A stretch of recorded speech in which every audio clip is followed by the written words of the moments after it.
I welcome all master faculties and guests for this today's presentation. This presentation on the management of pulmonary hypertension and fibrosis and the cytokine production in COVID-19 patient. Before we start for today's presentation, I'd like to introduce the MSN. MSN, innovation resonate a sense of purpose in the evolution and existence of human life. The creative capacity of a human mind has always been a source of inspiration. We believe every life matters and everyone deserves a quality medicine. Apart from the efficacy, affordability, and accessibility, we want to be the first to touch and impact human life. We are MSN. MSN, Research for Better Medicine. The quest for innovation drive us to serve better and better today and tomorrow. One of the Asia's largest integrated pharmaceutical API and formulation R&D centers we have, that is in Hyderabad. And because of that we have the global presence. Meet the global Indian pharmaceutical company. Our global presence, turnover crossing 600 million USD, presence in 65 countries globally and 8 offices worldwide, including US and UK, 11,000 workforce in globally, own the trust of more than 4 crore customers across 65 countries, and integrated state-of-art R&D centers and 14 manufacturing facilities in India and USA. Making Tricolor proud, research for better medicines. Indian spirit, making Tricolor proud. MSN having more than 250 plus product in pipeline, 100 plus ANDA submitted in US, 600 plus patent globally, 25 products approved in US, 715 world largest DMF we have filed in the US. Not only, sir, we have 17 products commercialized in US also. Thus makes lot many products to launch first time in India. Our first time in India launches include, in 2013, we have come with the Prosugrel, Fevoxtrate, Tapentadol, Tolvaptan. Then 2015, we have come with the Bosentan. That is one of the medicine used for the pulmonary hypertension. Then we have the Roflumilast, Vilisadone. Then Loracidone we have launched in 2016.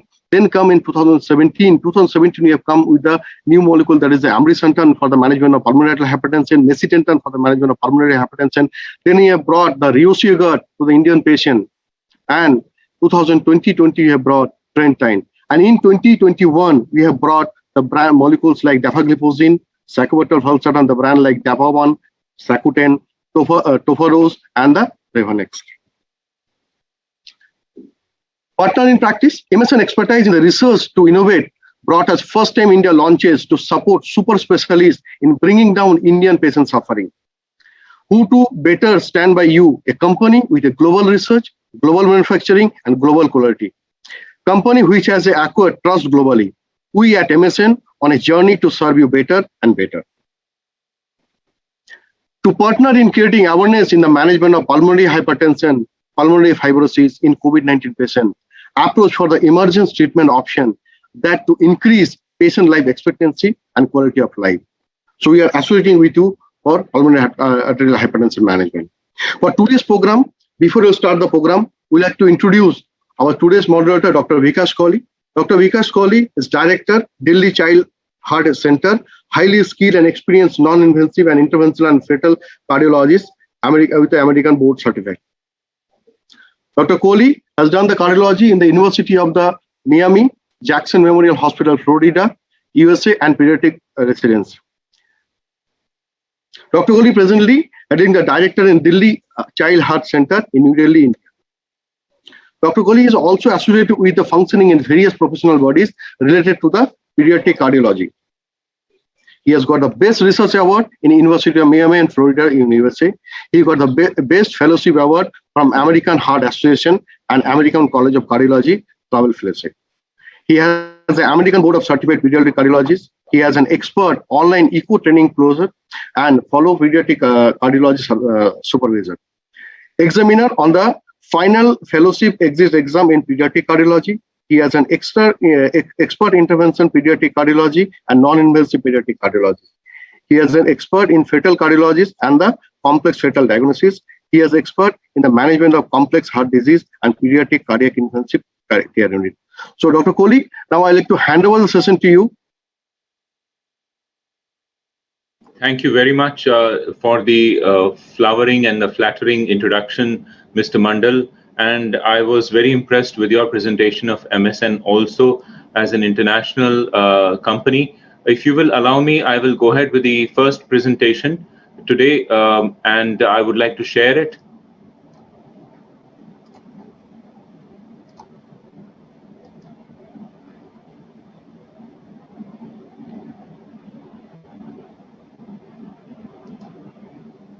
So we'll be talking about pulmonary hypertension and COVID-19 infection.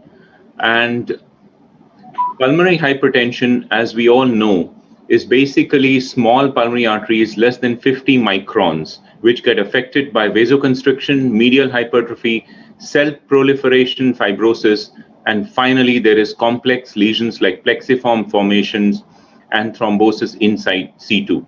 The mean pulmonary artery pressure in these patients with PAH is more than 25 millimeters of mercury, wedge pressure less than 15 millimeters of mercury, and the pulmonary vascular resistance is more than 3 Wood units. What are the statistics? First of all, on the right side, there is classification of pulmonary hypertension. Group 1 is pulmonary arterial hypertension, most common being idiopathic, and this is what we would see in the adult population as the most common etiology. Hereditary, which is genetically related, congenital heart disease is included in this. Group 2 is pulmonary hypertension due to left heart disease, which we see in a significant number of patients with diastolic dysfunction in adult heart disease, especially related to LV dysfunction or due to hypertension. Pulmonary hypertension due to lung disease and or hypoxia is chronic obstructive pulmonary disease, sleep disorders, interstitial lung disease, which Dr. Ankit will be talking about and is a specialist in, and chronic thromboembolic pulmonary hypertension, multifactorial pulmonary hypertension. Now, the incidence ranges from 1 to 2 cases per million. And the pH affects both, pH affects both males and females, and finally results in right heart failure and death. The median survival of patients after diagnosing PAH is 2.8 years from the time of diagnosis. 3-year survival is 48%. Currently available therapies, only 58 to 75% of PAH patients survive for 3 years. PAH may occur in isolation or along with other conditions, as we have mentioned in the classification. Now, coming to the focus of today's discussion, COVID-19 infection, pandemic, and its relation with pulmonary hypertension. We all know the magnanimity of this problem, and all of us are facing this. And I pay all my respect to each one of you and your family and relatives who may be affected or are vulnerable by working in the medical field, and I hope everyone remains safe. 86% of critically ill COVID-19 infected patients have heart failure and chronic kidney disease as the most common underlying medical conditions. It primarily affects the respiratory system, and the endpoint of respiratory involvement is ARDS. COVID-19 possesses mechanisms that promote the pathogenesis of pulmonary arterial hypertension.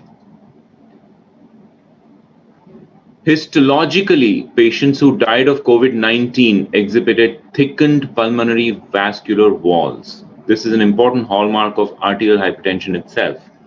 Few individuals who were previously infected with COVID-19 had tendencies to develop pulmonary arterial hypertension.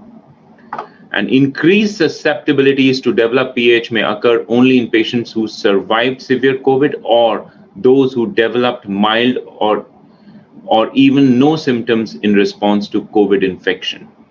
These patients are susceptible to develop PAH. I would like to highlight that. So, as stated earlier, COVID-19 can lead to development of pulmonary arterial hypertension, but even PAH patients, pre-existing pulmonary hypertension patients, are vulnerable to COVID-19 infections.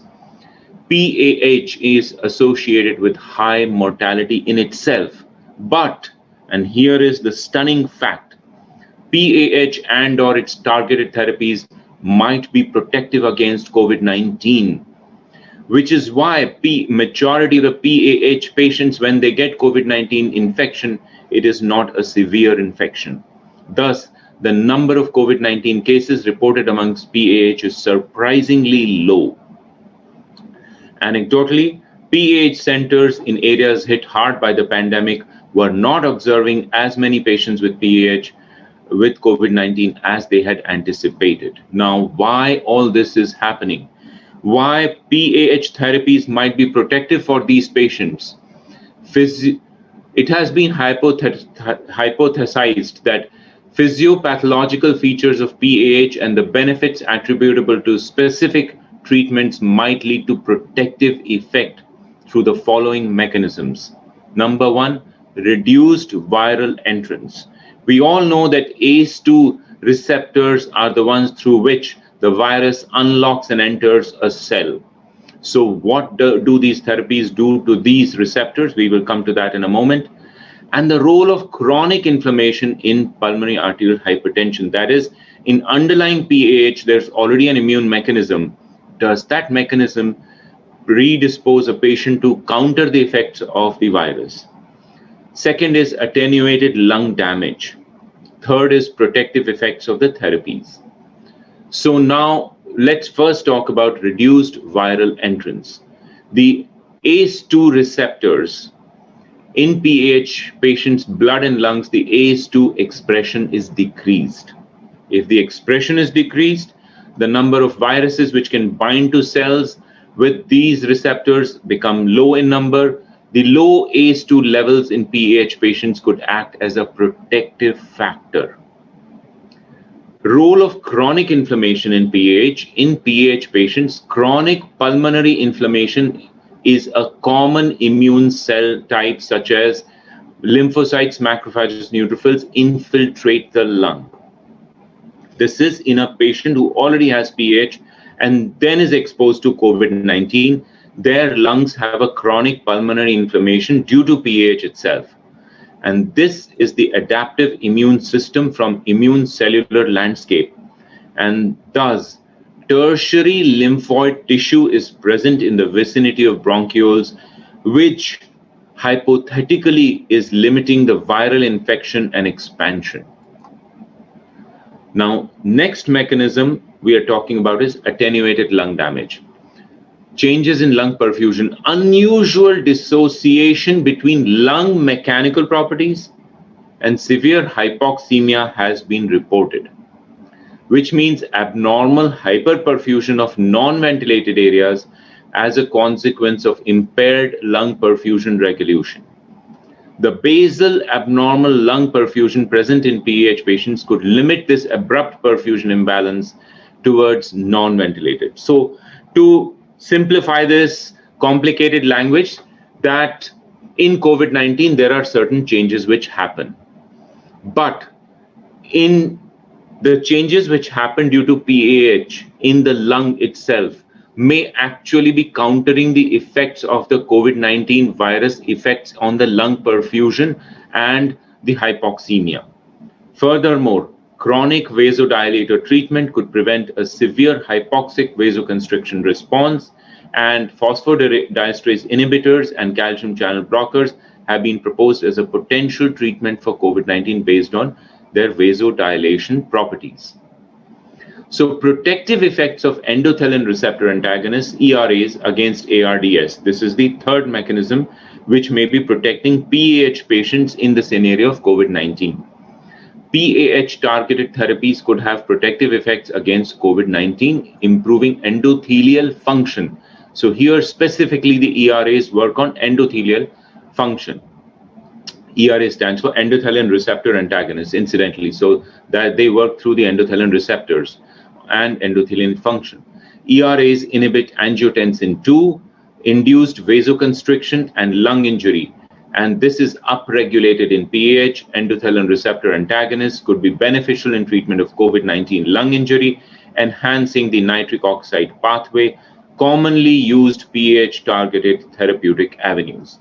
Now, nitric oxide and the role of prevention and treatment in COVID-19, we all have heard about that possible study from Lancet included, but we are not going to focus on that right now. But here is where nitric oxide also comes into the picture.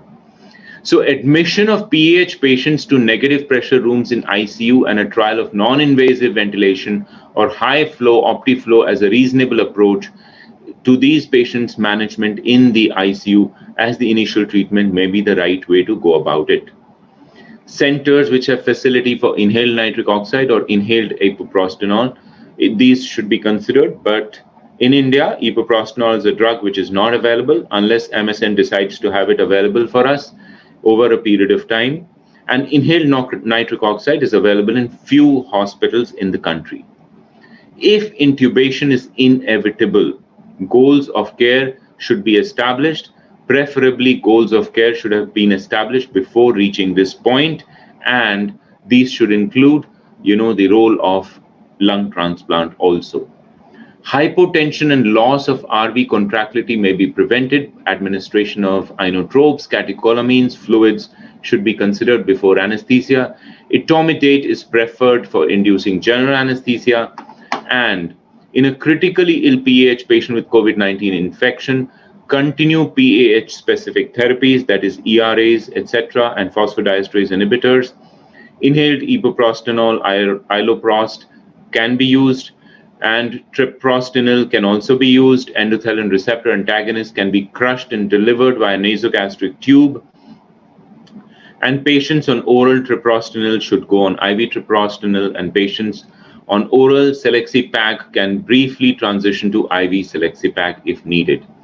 Now, on this slide, management of critically ill patients, continuing treatment with investigational therapies of COVID-19 have to be given. Systemic anticoagulation may be considered as a lower threshold to use when patients with PAH get COVID-19 infection. ECMO support when right heart failure takes the predominant scenario should be considered when organ transplant is not considered an option for COVID-19 infected patient. ECMO for PAH patients with COVID-19 may be an unjustifiable use of resource, which means that if you don't have a backup of heart-lung transplant or lung transplant, giving a PAH patient with COVID-19 ECMO as an option should not be considered. So, management of non-critically ill patients, hospitalized PAH patients, hypoxemia leading to hypoxic pulmonary vasoconstriction, which increases pulmonary vascular resistance, resulting in decompensation of high-risk PAH, performing chest CT and ECG at the earliest, maintaining saturations above 92 if at all possible. The baseline saturation in such a patient with PAH could be actually in the 80s. Continue oral parenteral therapies, and HCQ as azithromycin, convalescent plasma, tocilizumab, and others with remdesivir or ribavirin may also be practiced, which we are all aware of. I'm sure everybody in the audience is already aware of these. Management of non-critically hospitalized PAH patients, pulsed inhaled nitric oxide delivery systems, inhaled nitric oxide, beneficial effects on COVID-19. In low-risk patients with mild illness, brief interruption of inhaled treprostinil therapies should be considered, and in high-risk patients, parenteral should be considered. Meanwhile, needless to say, we all have to practice the three basic things, and the take-home message here is COVID-19 possesses mechanisms that promote the pathogenesis of PAH, and that some individuals infected with COVID-19 become susceptible to developing clinically significant PAH in the future. They have to be monitored for this. And I would also like to add to this take-home message that if a PAH patient, pre-existing PAH patient, gets COVID-19 infection, he's likely to be protected in more than one ways, which are internal mechanisms, immune mechanisms, and drugs which he's already taking. Thank you very much. I think the question and answers would be at the end of this session. I see Professor Chabra is here. Good evening, Professor. How are you? Good evening. Yeah, welcome to the meeting, and I'm waiting for your introductory slide to be uploaded by Mr. Tonmoy, and it would be my privilege to introduce you to the audience. We have a huge audience, and they are ready to listen to your talk. So Professor Chabra is the head of Department of Pulmonary, Sleep and Critical Care Medicine at Primus Super Specialty Hospital. He has completed his MD in Pulmonary Medicine from the Vallabhbhai Patel Chest Institute in 1986. He is presently heading the esteemed Department of Pulmonary, Sleep and Critical Care Medicine at Primus Hospital in New Delhi. He's associated with the functioning of various professional bodies related to pulmonary, sleep, critical care medicine, and he has been active in several areas of research, both basic, applied in the discipline of pulmonary medicine and allied sciences. He has carried out more than a dozen research projects from ICMR, DST, and CSIR, was awarded the Von Perquet Prize of the Indian College of Asthma, Allergy, Applied Immunology. He was also awarded the Fellowship of the American College of Chest Physicians, National College of Chest Physicians, Indian College of Asthma, Allergy, Applied Immunology.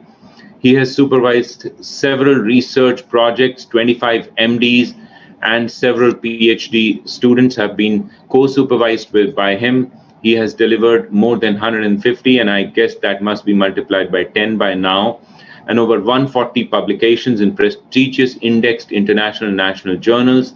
He has authored more than 20 book chapters, reviewer of several national international journals, editor of Indian Journal of Chest Diseases, Allied Sciences, associate editor of Journal of Indian Journal of Asthma, Allergy, Applied Immunology, and section editor of Lung India. He is a member of several committees of the Department of Government of India on various health issues. It's an honor to have you, sir, here, and we look forward to your talk. Please go ahead and share your talk. Thank you for this kind introduction, Dr. Kohli.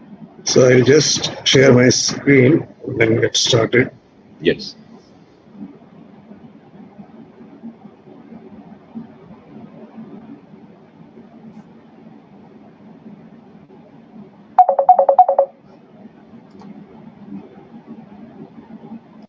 I hope the slides are seen by all. Okay. Yes, sir. Moving from the other aspect of COVID-19, Dr. Kohli has covered pulmonary artery hypertension. Another sequel of COVID-19 is pulmonary fibrosis, which in a way is also linked to pulmonary hypertension. We know a little bit about pulmonary fibrosis, but not enough to say that we can start treating pulmonary fibrosis. It's all in the stage of hypothesis formation, and we don't have actually any drugs specifically for post-COVID fibrosis, and we are repurposing drugs for other fibrosis to COVID.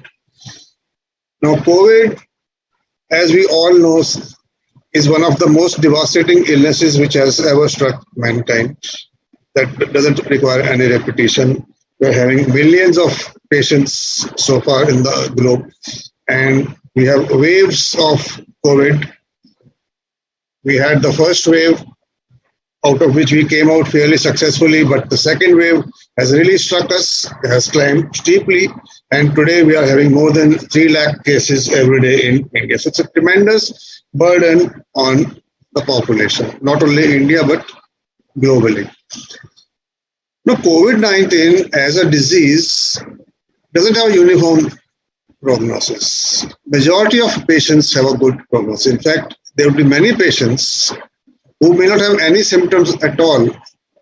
They get infected, the virus doesn't produce any symptoms, they recover without any sequelae.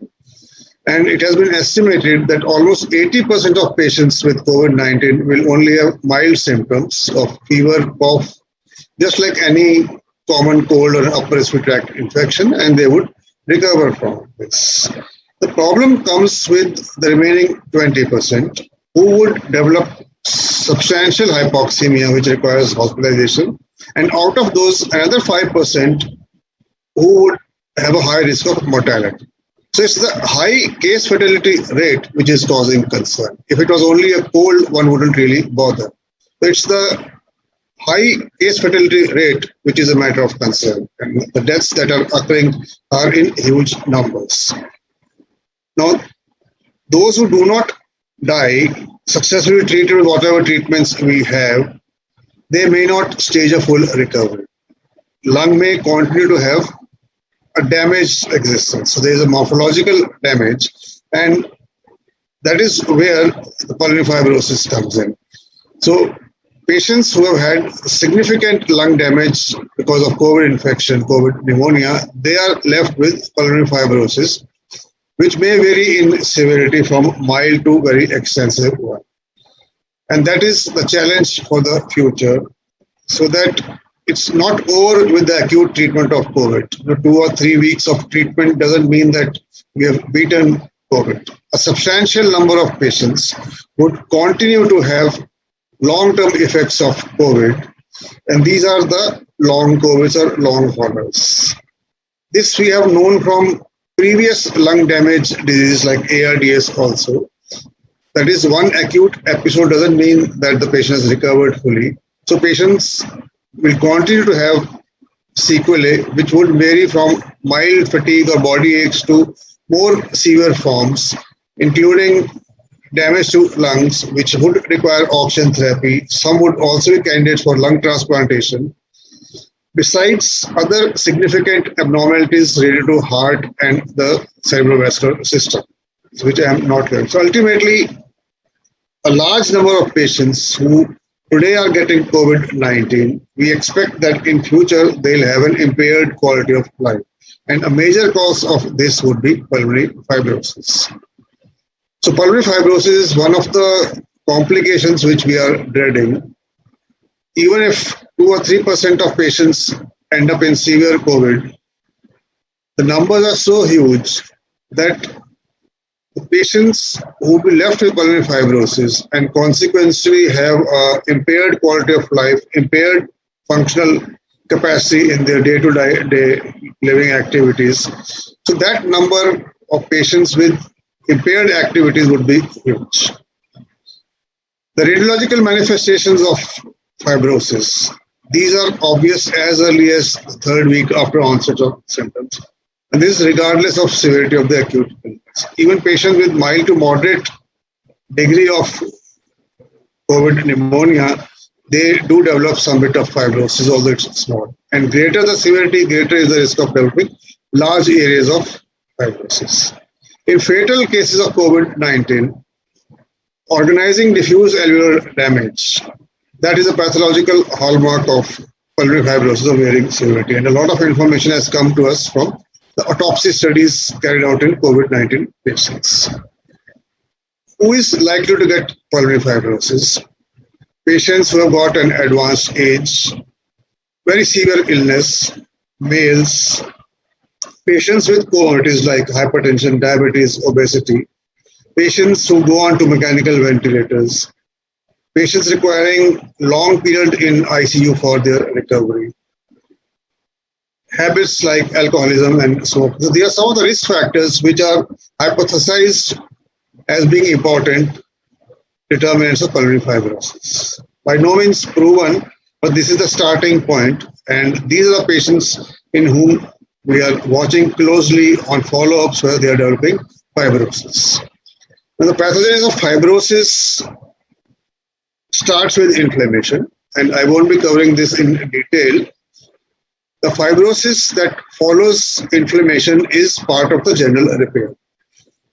We would remember from our lessons in general pathology that inflammation is followed by repair.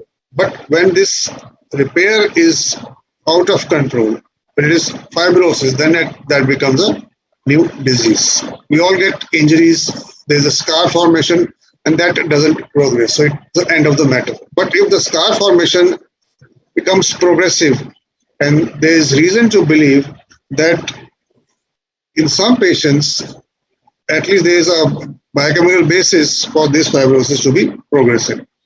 So if fibrosis is going to be progressive, then that creates a problem that one disease, COVID-19, has triggered off another disease that is progressive fibrosis. So that is why use of antifibrotics is very much being considered in management of pulmonary fibrosis, identifying patients who are likely to develop progressive fibrosis. These are early days yet, we don't have any therapies, lots of hypotheses, many medicines are being tried. And these include antivirals, Chinese medicine, plug-in activators, spironolactone. All these are tried on the basis of some hypothetical evidence, some supportive evidence. 2 drugs which are especially receiving attention include pirfenidone and nintedanib. Now these 2 drugs are approved for treatment of progressive pulmonary fibrosis. We have got idiopathic pulmonary fibrosis as a prototype disorder of progressive chronic fibrotic disease. And then there are other interstitial lung diseases which do have a progressive fibrosing phenotype. So for both of these, pirfenidone and nintedanib have been approved, and these have clearly been shown to have a favorable impact on lung function decline. These would not reverse the established fibrosis, but they would slow down the progress of the fibrosis. So that is the plus point that is there now in our therapies for idiopathic pulmonary fibrosis, for which we earlier did not have any treatment. So these drugs, having been proved to be effective in idiopathic pulmonary fibrosis and other progressive fibrosing phenotypes of ILDs, so there is a theoretical basis at least to try these drugs to halt the progressive fibrosis if it exists in COVID-19. For COVID-19, while new drugs are being developed, because it caught us off guard, so there have been a lot of old drugs which have been repurposed for this purpose. And pirfenidone and nintedanib belong to this class of drugs. That is, we are extending established use of the drugs in some other entity on a theoretical basis to COVID-19. Now, why antifibrotics in COVID-19? Lung pathology in COVID-19 can be diverse. It involves several parts of the lung. It involves the interstitium, involves the distal pulmonary vasculature, the alveolus, and the peribronchial tissue. And especially those patients who have had a severe course or who have died, significant lung fibrosis has been shown. This has come from autopsy studies. And the CT picture, this has a stark resemblance to an established interstitial lung disease. So therefore, it is obvious that we have to think in terms of fibrosis being an important part of pathology of COVID-19. And with this background, there is a growing enthusiasm to study antifibrotic therapy for COVID-19.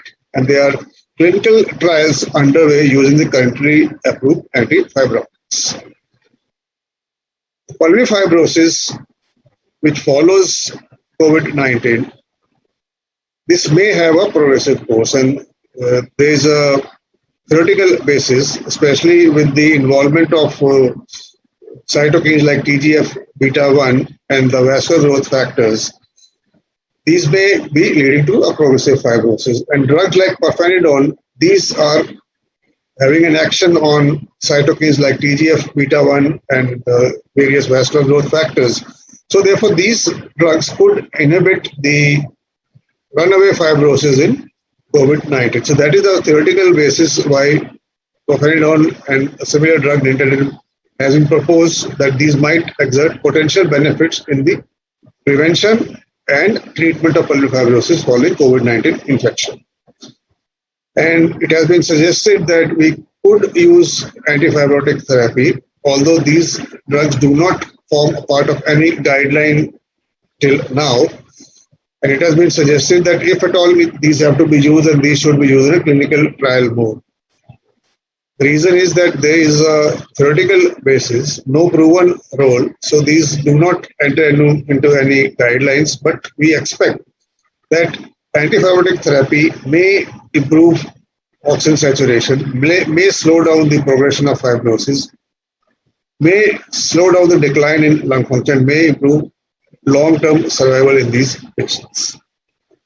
Nintedanib is also an antifibrotic drug. However, there is a concern that the coagulopathy that exists in COVID-19, one has to be cautious using nintedanib, because nintedanib is also known to be associated with increased risk of bleeding. So that way, pirfenidone probably has a safer profile where the application in COVID-19 is concerned. Now, how has this knowledge evolved in COVID-19? When it started, we did not have any treatment, and initial treatments started by discussions on social media, anecdotal case reports, personal experiences. At that time, there wasn't much evidence. Later on, studies have been carried out.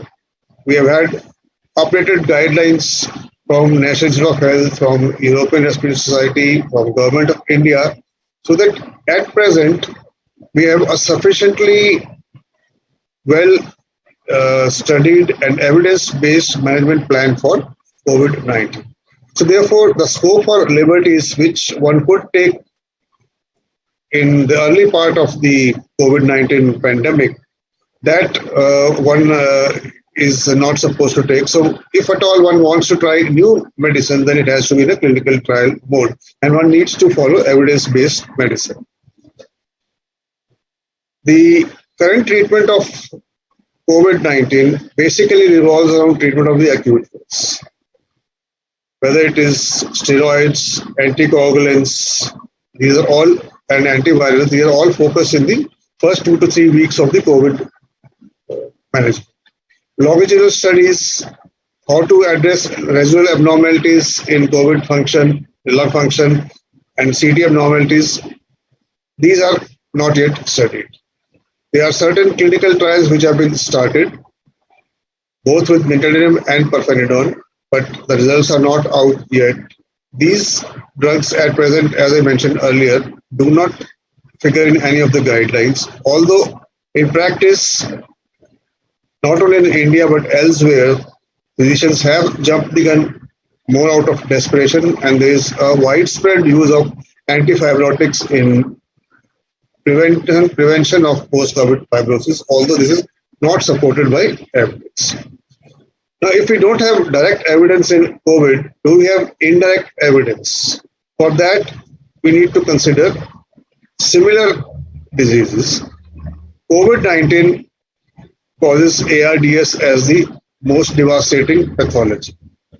ARDS occurs because of diverse etiologies and has a similar pattern of an initial exudative phase followed by a fibroproliferative stage and then leads to end-stage fibrotic lung. ARDS has been studied extensively over the last 2 decades.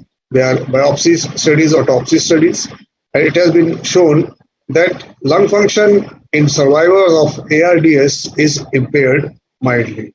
However, it has also been shown that although there are abnormalities, later on these abnormalities do not progress.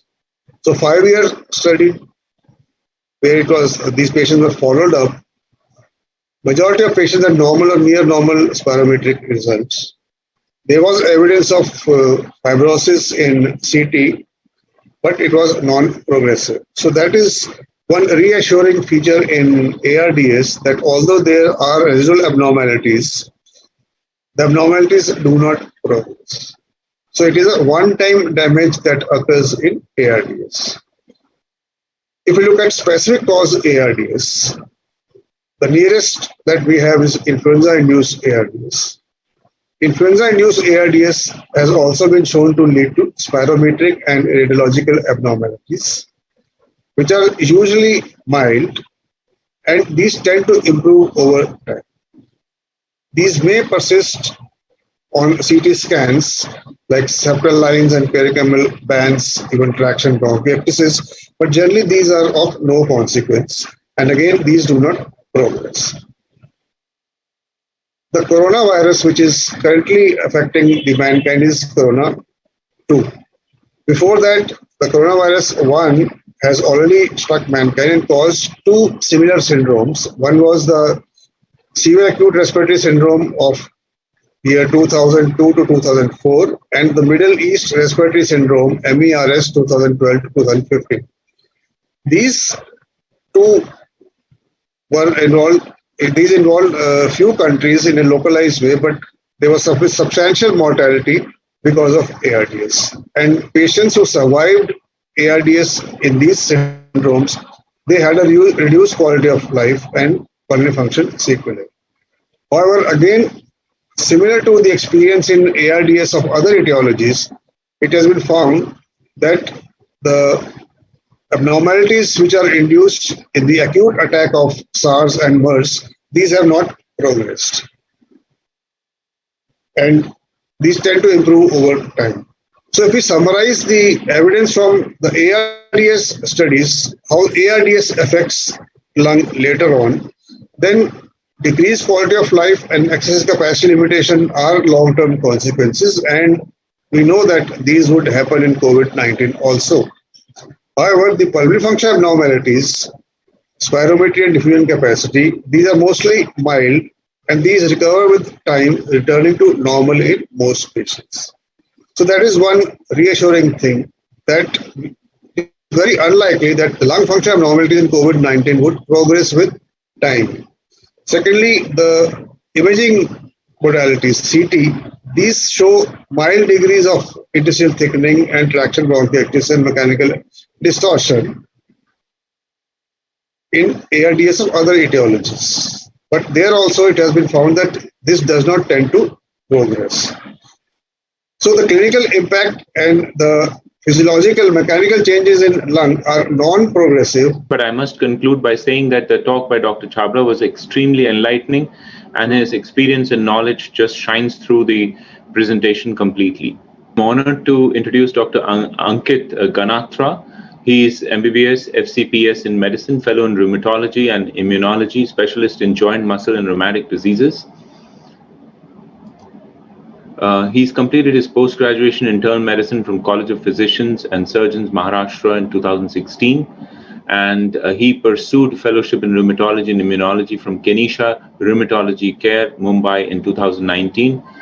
And presently associated with AARIRA Medical Center and Dr. Ganatra Hospital. He's associated with the functioning of various professional bodies related to rheumatology and immunology. And during his tenure as fellow in rheumatology, he has experienced in treating more than 8,000 patients with rheumatoid arthritis, osteoarthritis, osteoporosis, Anki-Spond, SLE, scleroderma, and other complicated autoimmune diseases related to lungs, pregnancy, etc., which is an extremely wide experience, I must confess. Dr. Ankit has successfully learned and mastered the procedure of joint injections by treating more than 300 patients, presented papers pertaining to complicated autoimmune disease in various national conferences, platforms, the article presentation on Anki-Spond at various national and state level platforms, article presentation on lupus-related complicated pregnancy at national platforms, and case presentation on vasculitis and related complications. Dr. Ankit, we are honored to have you and are awaiting your talk and listening very carefully to your knowledge and experience coming through. Thank you very much. Over to you. You can share your presentation, sir. Sure, sir. Thank you. Thank you for this introduction, sir.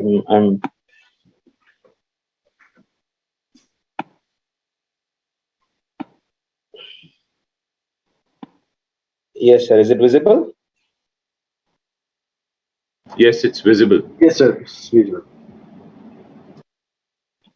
Okay. My today's talk is managing cytokine production in COVID-19. We are all accepting the fact that COVID-19 has stuck us very hard in last one and a half years. Started in China back in 2019 December, and then it arrived in India March 2020. And since then, we have been fighting against it. So my today's talk will be on COVID-19 phases, and then we will go on to how it develops the cytokine storm.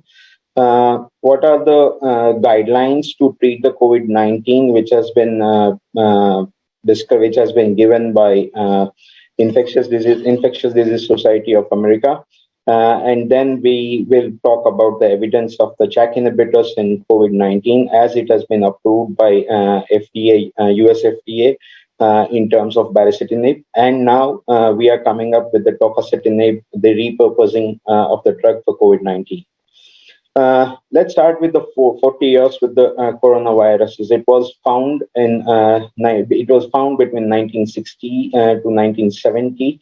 And then there was the first international symposium in Wurzburg in 1980. And over a period of time, it started hitting the human being back in between 2000 to 2002 to 2005 in terms of SARS, and then between 2012 to 2015 in terms of MERS. And then in later part of 2019, we were hit with the SARS-CoV-2. What are the COVID-19 phases? COVID-19 phases are usually, we have been describing in 3 phases, and more than 80% of the people are developing only flu-like symptoms, but 15% also develop the shortness of breath, which is called as pulmonary phase, and out of those 15% people, 5% develop the ARDS and cardiac failure, and it's painful to say that more than 50% of those succumb due to ARDS and cardiac failure.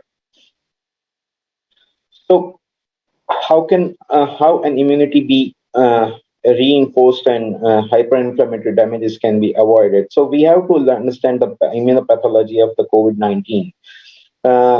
The first phase, the virus entry, and that's when the person, in first week, the person usually develops the routine flu-like symptoms, and that's when the innate immune response come into picture with first cytokine wave, and that is the time we would like to treat the patient so that he does not develop the immune deficient state.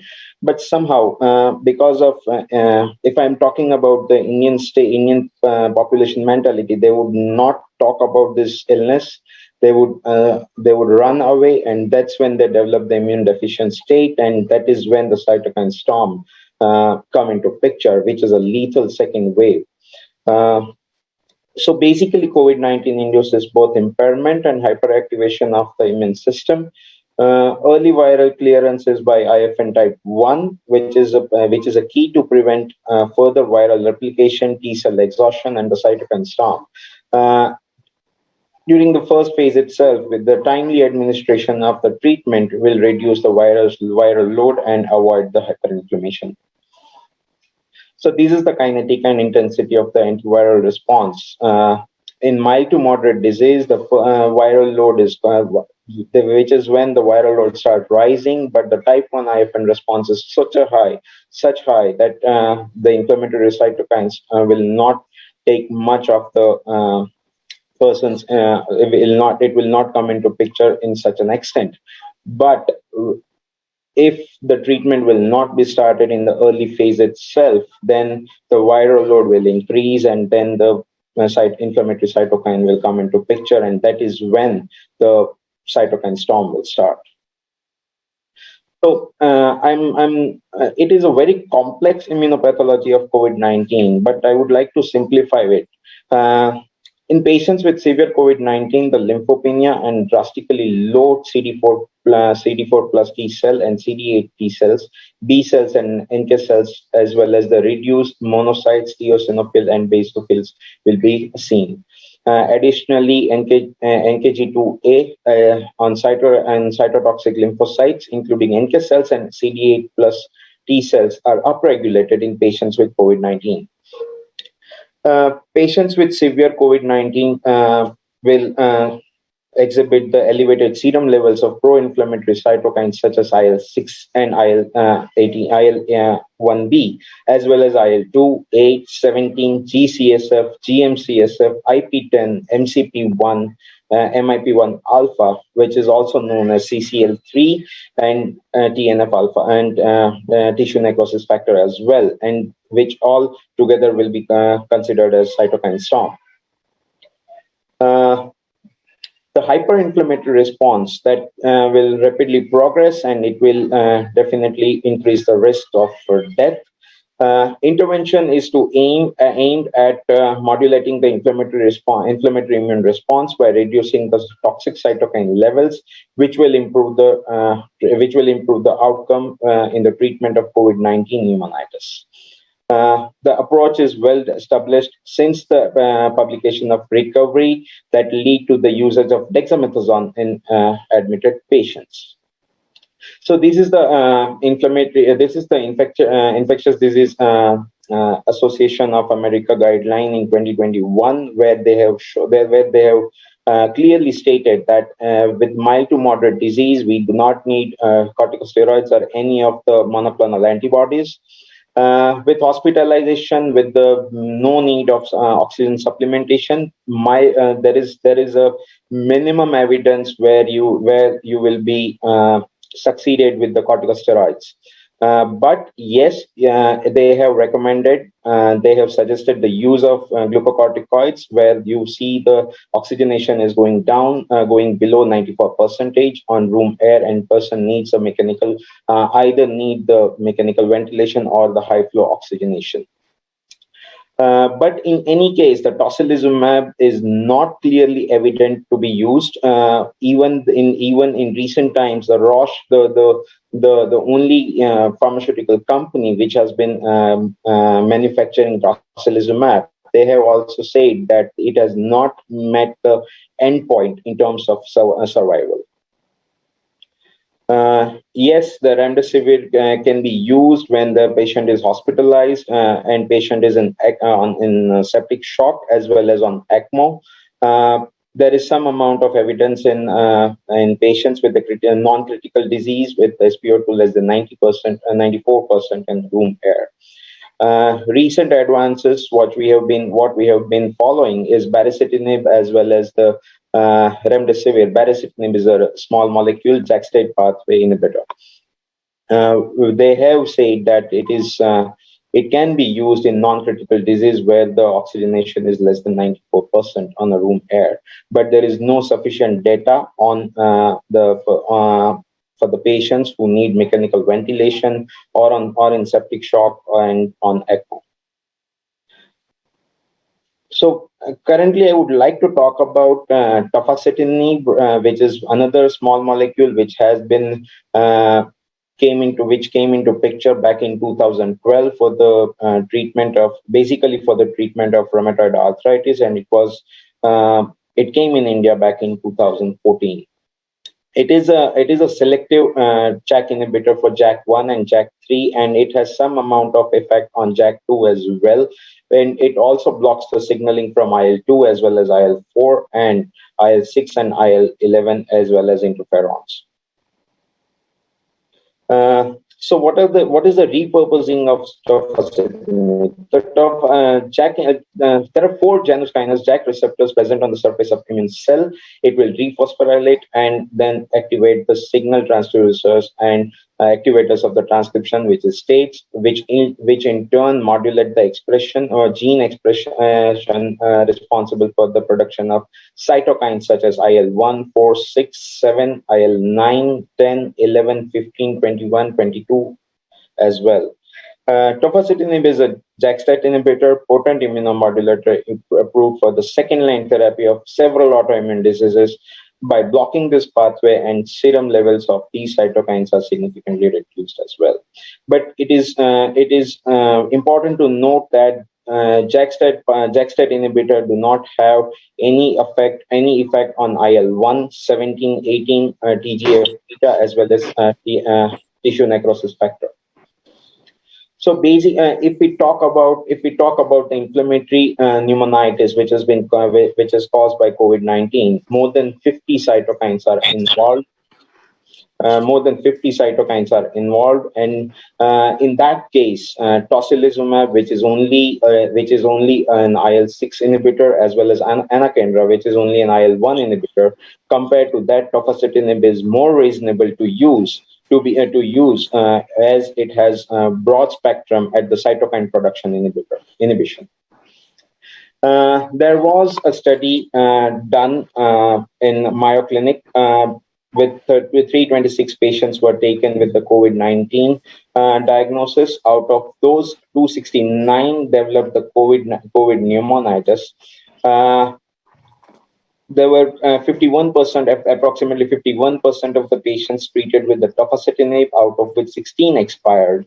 58 were only treated with tofacitinib, and out of those, only 5 expired.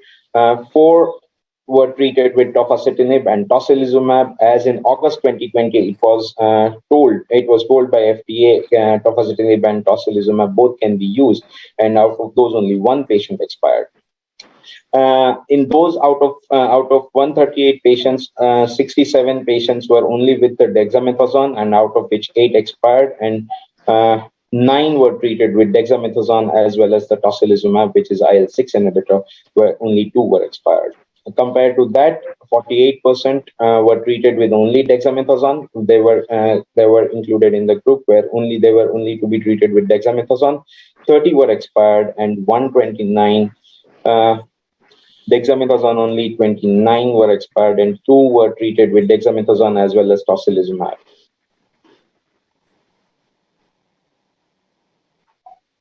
Okay. Let's talk about the tofacitinib alone or with dexamethasone or dexa alone. That is what I have shown in the pictorial manner. Total of 44 patients were expired, and 14 people were in the tofacitinib, while 30 people were in dexamethasone group were expired. The proportion of the death amongst the tofacitinib and dexamethasone group were respectively 10.14% and 22.19%. It represents that 70% reduction in the in odds of dying among the tofacitinib group compared to dexamethasone group. You can see the survival benefit. Survival rate is more than 1%, increment in 1% with the tofacitinib group compared to dexamethasone group. Comparing small molecule tofacitinib as with dexamethasone in head-to-head manner, then the hypoglycemia is the common problem with the dexamethasone group, which probably require insulin coverage while on treatment, where the tofacitinib does offer the added advantage of metabolic neutrality. Lack of hypoglycemia and inducing the catabolic state are significant benefit in an obese, critically ill and population. There was a research article where the JAK inhibitor and type 1 interferon ability to produce favorable clinical outcome. It was presented by Walls et al., where the Janus kinase inhibitors, JAK inhibitors, and type 1 interferons have emerged as the potential antiviral candidate for COVID-19 patients due to their proven efficacy against the disease with excessive cytokine release, and their direct antiviral ability against the viruses include the COVID-19. Of 733 search studies, they have included 4 randomized and 11 non-randomized trials, and 5 of the studies were unpublished. They have concluded that the people with the Janus kinase inhibitors significantly reduced the odds of mortality. There was a significant reduction in the morbidity as well as the ICU admission, and there was an increased number of hospital discharge over a period of time compared to standard treatment group, which is with the dexamethasone, remdesivir, or other drug. There are few ongoing trials at present. There is a multi-central randomized double-blind trial. The phase 1 trial is over currently, and they have shown the promising result with the tofacitinib. And there is another trial, TOFA-COV-2.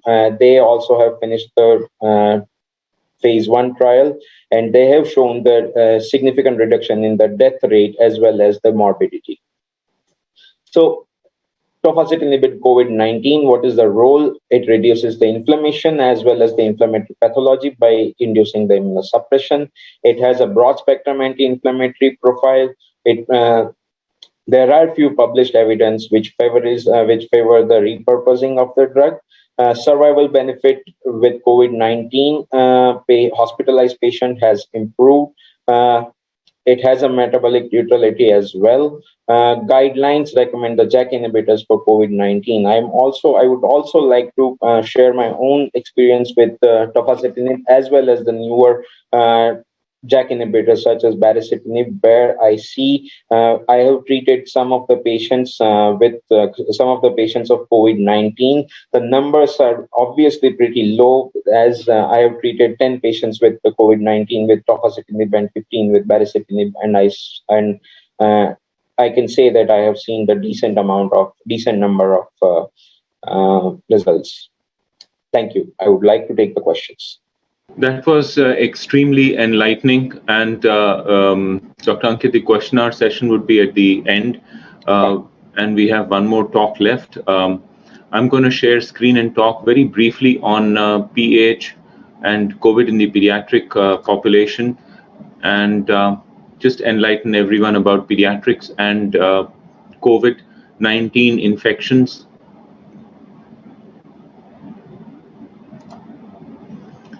So children have been relatively spared from severe COVID-19 related illnesses and represented 1.2% of the caseload in Italy, 2% in China, 5% in US. The statistics are between 2 to 6% currently of the total number of patients. Now, prevalence of COVID-19 in PAH patients, 12% prevalence of PH among hospitalized patients with COVID-19 in a non-ICU setting.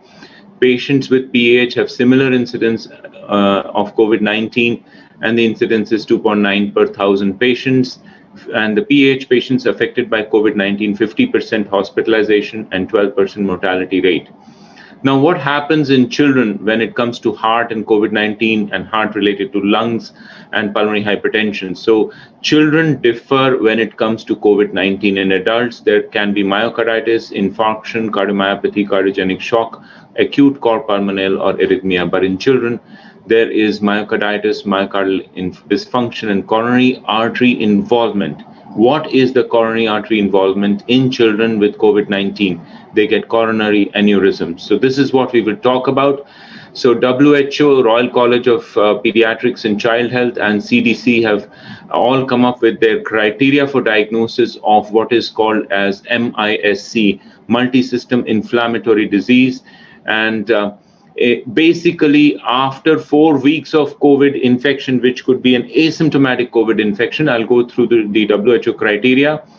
Rash or bilateral non-purulent conjunctivitis or mucocutaneous inflammation, hypotension or shock, features of myocardial dysfunction with echo findings, including echo findings and NT-proBNP elevated and troponin 1 elevated, evidence of coagulopathy, gastrointestinal symptoms being the predominant clinical presentations in pediatric population, and then the clinical markers as ESR, CRP, procalcitonin could also be elevated. But since this presentation that is referred to as multi-system inflammatory disease in children, or MISC, is seen 4 to 6 weeks later, RT-PCR test is usually negative in such presentations, and because it's 4 to 6 weeks later, and the antibody test is usually positive. The coronary involvement is similar to that seen in Kawasaki disease. It may be a manifestation of incomplete Kawasaki or Kawasaki disease shock syndrome. Children with multi-system inflammation in children, also referred to as PMIS in UK and Europe. Children with this have persistent fever after 4 weeks, asthenia, diffuse erythematous rash, non-purulent conjunctivitis, prominent gastrointestinal symptom. The only presenting symptom 4 weeks after acute illness of COVID would be or could be pain abdomen, mucosal changes and peripheral edema, which along with rash and conjunctivitis resemble clinical characteristics of Kawasaki disease. This is how a child would present. So there could be tongue involvement, it could be extremely red, lips could be extremely red, this is called a strawberry tongue, non-purulent conjunctivitis of eyes, polyerythematous rash, and involvement and skin peeling around the nails, rash again, which is seen in variety of forms. And what is the difference between a child getting COVID infection, which is on the left side of your screen? The main response is the interferon response, and the IL-6 or chemokines are seen. They are relatively subdued when it is a milder disease. But when it is severe disease, including MISC, which can be devastating, there is slower viral clearance. The IL-6 and chemokines are the predominant response, and it is a delayed IL-6 response, which peaks beyond the level of interferon. So basically, it is a patient who's been exposed to COVID and 4 to 6 weeks later gets persistent fever and clinical features of Kawasaki, or clinical features of shock, or clinical features of heart failure. And on lab assessment, apart from various markers, we have CRP, ESR, procalcitonin, D-dimer, fibrinogen, ferritin, interleukin 6, cardiac biomarkers are done, ECG echocardiogram are done, and the patient is labeled as multi-system inflammatory disease in children. And this is very important. A lot of studies have been done, echocardiographic findings in pediatric multi-system inflammatory syndrome associated with COVID-19 in children. They have shown there is dilatation of the coronary artery as seen in the right coronary here, the valvulitis in form of mitral regurgitation, pericardial effusion, which is usually mild, myocardial systolic dysfunction, severe LV dysfunction, and diastolic dysfunction in 100% of the patients. This is the left coronary artery, this is the right coronary artery, this is how we see them. And this cardiac study involvement showed there is systolic dysfunction, diastolic dysfunction, LA strain abnormal, and RV strain abnormal. And typically, coronary involvement and dilatation would be seen in about 4 to 6% of the patients with this. This is how the coronary aneurysms look like in these patients. Just to let you know that this is a devastating disease seen in children. So, let's go back to pulmonary arterial hypertension and COVID-19 individuals, especially children. And since there can be pneumonia, other infectious complications of COVID-19 may happen, worsening of pH symptoms may happen, and a complex mechanism through which involvement of lungs may happen. Endothelial dysfunction is the key to initiate the cascade of events leading to ventilation perfusion mismatch, hypoxia, vasoconstriction, pulmonary hypertension, and the COVID-19 causes endothelial dysfunction, diffuse microangiopathy, microthrombosis, and ventilation perfusion mismatch. So any child with existing PH or newly diagnosed PH should be tested for COVID-19 after the pandemic, in the post-pandemic era. New diagnosed PH screening for COVID infection in terms of rapid antigen or antibody test if it's later on, evaluation of pH as per guidelines. An established pH patient can be managed on teleconsultation.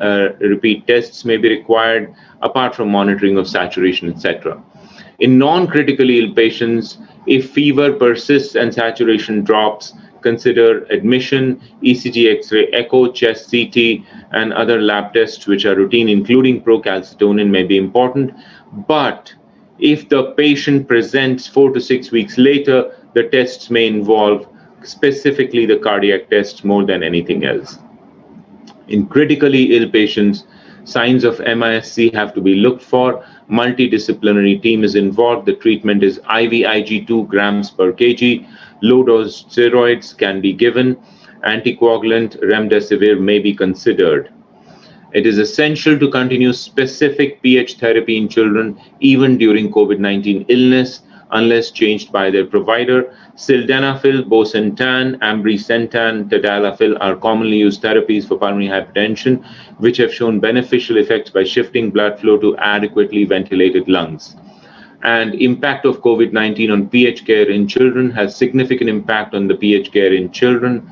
97% centers in US are offering routine virtual visits and decreased routine diagnostic procedures to prevent risk of transmission at pH centers. So, what is the response of pH community to the pandemic? pH community is adjusting in real time and using the best clinical practices in children with pH. pH programs have adopted to protocols for management of pH without increasing the risk of exposure to or transmission of COVID-19. Basic guidelines of mask wearing, hand sanitization, and social distancing are continuing, and close monitoring of patients. Appropriate therapy have to be continued.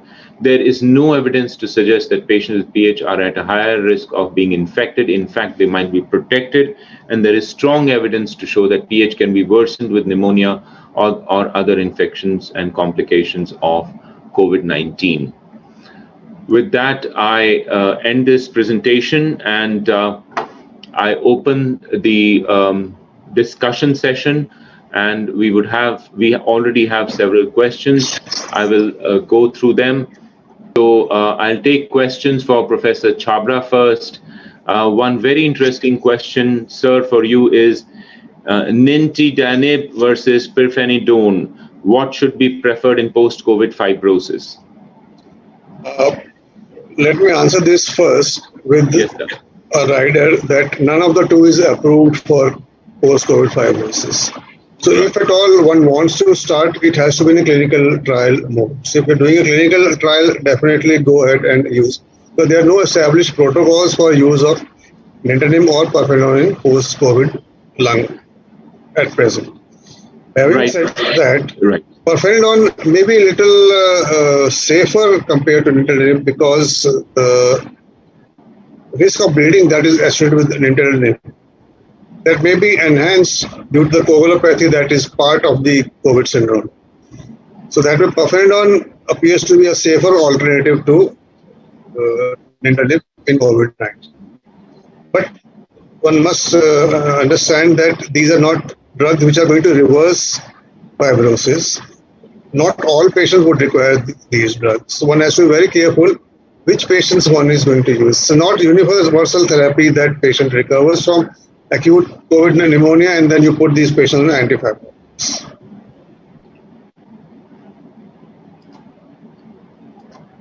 Right, sir. There is, in fact, the same question has been asked in various other forms also. And there are a few other questions. How is COVID-19 causing pulmonary fibrosis? I think you highlighted, but if you could summarize once again for our audience. Well, there are two mechanisms. One, any inflammation and injury to a body part is followed by fibrosis. That's the normal process of healing. Like we get tuberculosis and we are left with large areas of scarred lungs. So one is that extensive pneumonia is followed by extensive fibrosis. The other is that when the fibrosis becomes progressive, that it doesn't stop as a repetitive process, but itself becomes a progressive phenomenon. So that becomes a disease. So that is the concern in COVID, that it may be leading to a progressive fibrosis. So one-time damage is expected because of any tissue injury. That is repetitive fibrosis. But if that progresses, then that is the other, and there is a theoretical basis it may progress, although epidemiological evidence is not there. And if you compare it with the earlier avatars of corona, the MERS and the SARS, there also we did not get a progressive fibrosis. So early days yet to say whether COVID-19 will lead to a progressive fibrosis. But yes, a repetitive fibrosis exists, that occurs. Right, sir. One more question coming up for you is, does sleep apnea affect PAH at any stage? For me? Oh yes, sleep apnea definitely leads to pulmonary hypertension. That's one of the contributory factors, because hypoxemia and chronic respiratory acidosis that occurs with sleep apnea. And then most of these patients are obese, so they also have a obesity hypoventilation syndrome. They're perennially hypoxemic and acidotic. So both factors which would lead to an increase in the pulmonary artery resistance and pulmonary artery pressure. So that affects the prognosis of pulmonary hypertension adversely. Sir, there is one more question. Would you like to take this one? Who should be the right candidate for anticoagulants in COVID? There's a lot of debate on this as to what is the degree of coagulation that is. One thing is, which everybody agrees universally in all the guidelines, is that patients have got a moderate degree of COVID involvement, which means the patient is dyspneic and is having a hypoxemia, saturation less than 94%, he is a candidate for anticoagulation. Now the issue is therapeutic coagulation, an intermediate or a full anticoagulation. There are people who advocate using D-dimer levels as a guide to anticoagulation, and there is one school of thought which says that D-dimer levels above 2,500 or rising levels call for a full anticoagulation. Another school of thought, and most of the hematological societies and the thrombosis societies, they agree that we should not go in for full anticoagulation, only give intermediate coagulation for severely involved patients and therapeutic anticoagulation for mildly involved patients. So it's a prophylaxis more than a full anticoagulation. that has been advanced. And using D-dimer as a guide again is debated. Right, sir. There is one question for Dr. Ankit, role of tofadose in COVID situation. Would you like to take this, Dr. Ankit? Yeah, sure. I'll take the question. I already explained the situation. Yes. Tofacitinib itself is a small molecule. It's a JAK state inhibitor drug. So it works on multiple cytokines, and that's how the cytokine storm can be reduced, or cytokine storm can be prevented. Where during the early stage, when you see the CRP has been rising, or when you see the lung is getting more involved in the second week of the disease, and that's when I would like to introduce tofacitinib, even in the OPD base as well, because I see the patients more on OPD base where they are infected with COVID-19, and by second week when I see there is a reduction in the oxygenation, I would like to introduce tofacitinib. But again, coming back to the question, it's all given in the slides where it works. It is a broad spectrum medicine where it works on multiple cytokines, and that's how it works in COVID-19. Right. Professor Chabra, there's a question for you. Can you suggest, is post-COVID fibrosis reversible or not? In our experience, majority of the shadows that we see in acute phase, they tend to resolve. Now, these shadows that we see in acute phase represent consolidations. They represent microthrombi of the pulmonary vessels and fibrosis and alveolar congestion. So most of the findings would resolve after 1 to 3 months, and we have documented this with some of the images I had shown. The degree of scarring that a patient is left with is definitely less after a few months than it is there at the end of the acute phase. So by and large, patients of COVID-19 would tend to heal over time. So that is one reassuring feature about COVID. But so far, we don't have evidence it's a progressive disease, both lung function and the imaging features. That's encouraging that it's not progressive. One more question for you, sir. How early do you start glucocorticoids in COVID pneumonitis? That is a very vital question. The disease has a viremic phase and it has an inflammatory phase. The viremic phase is typically in the first 7 days. Now, if we use steroids too early, then there is evidence that one may actually be harming the system, because the body has to fight the virus, and we give 1 week to the body to fight the virus. Second week is where the complications start, and that is where the pneumonia and the cytokine storm starts. So if a patient is not resolving by end of first week and develops hypoxemia, that is the time to intervene with corticosteroids. So the guidelines are very clear. Any person who has got a saturation of less than 94 is a candidate for corticosteroid therapy. And greater the severity, greater is the dose that is given. In fact, there are papers which suggest that a pulse steroid therapy of 250 milligrams methylprednisolone given daily for 3 days has an advantage over lower doses of steroids. Dexamethasone was the original steroid that was shown to have a mortality benefit. In the recovery trial, 6 milligram per kilogram, 6 milligram dose was given, and that reduced the mortality. So indication is moderate disease, saturation less than 94%, not before that. Right, so very interesting question. Would you use pirfenidone in moderate COVID disease to prevent fibrosis? Unfortunately, the drug pirfenidone does not have this virtue. It is not a prophylactic. It cannot prevent fibrosis. If it could, then we would be using it in tuberculosis. We are left with destroyed lungs. If we could prevent fibrosis, that would be a wonder drug. it only retards the progress of the fibrosis. It doesn't reverse fibrosis. So it cannot be used as a prophylactic to prevent fibrosis.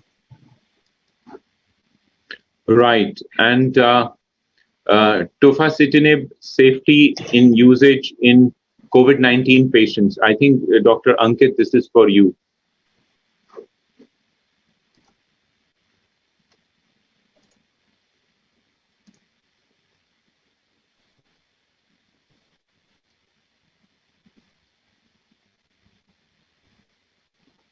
Is Dr. Ankit there? You're on mute, sir. Yeah, yes, I'm back. Sorry. So, tofacitinib safety and usage in COVID-19 patients. You think this is your question? You would want to take this on? Sorry, sir, I did not get your voice. I hope I'm not mute. So No, you're not mute. Tofacitinib safety and usage in COVID-19 patients. Tofacitinib it is a complicated drug when it is used for a longer period of time, which we use in rheumatoid arthritis or in ulcerative colitis, before starting the drug we do the Mantu, and we do the TB and cold to look for the TB profile, latent TB as well. But for the short period of time, and for there are pretty conclusions that there have been studies which showed that there is not much of complication because due to short period of for a period of 2 to 3 weeks when we are using tofacitinib, it is pretty safe drug. Right. There is a question, COVID-19 patients can develop PAH in long term. Yes, definitely they can develop. And then there are questions how to choose between macitentan and ambrisentan. So this is a question which is more clinically related to non-COVID pulmonary hypertension, and this can be taken care of. Method of dilution and administration of remdesivir and tocilizumab. Please, Nutan, track the person who has asked this question, and we can send a write-up to them about this. I think there is one more question. Does HCQ help reduce cytokine storm, as CRP level and fever levels found to drop after HCQ plus steroids? So there is nothing proven in terms of HCQ reducing cytokine storm. We know that very clearly from large number of studies. The combination of steroids might be helping, but again, steroids have to be used at the right time. I think we are going through the last few questions. There's a question Dr. Bindu has asked. A surgeon with severe PAH on tadalafil and ambrisentan, can she continue to work in this pandemic or take leave? Ideally should not be exposed to COVID-19 because this is a very difficult situation. Dr. Ankit, do you have experience using Selexipag? No, sir. No, I have no experience. Okay, so there is a question related to Selexipag role in PAH. Is it helpful in survival? Not proven to be helpful in survival. ERAs and phosphodiesterase inhibitors have helped survival. Selexipag is mainly used in connective tissue disorders. IV has been more helpful than oral, but it is the oral form which is most commonly used because it was designed as a prostanoid oral medication with the lesser side effects, gastrointestinal side effects, compared to the Beraprost, which is the other. Last question. A patient having sildenafil 20 mg TID having hypotension, is it possible or not?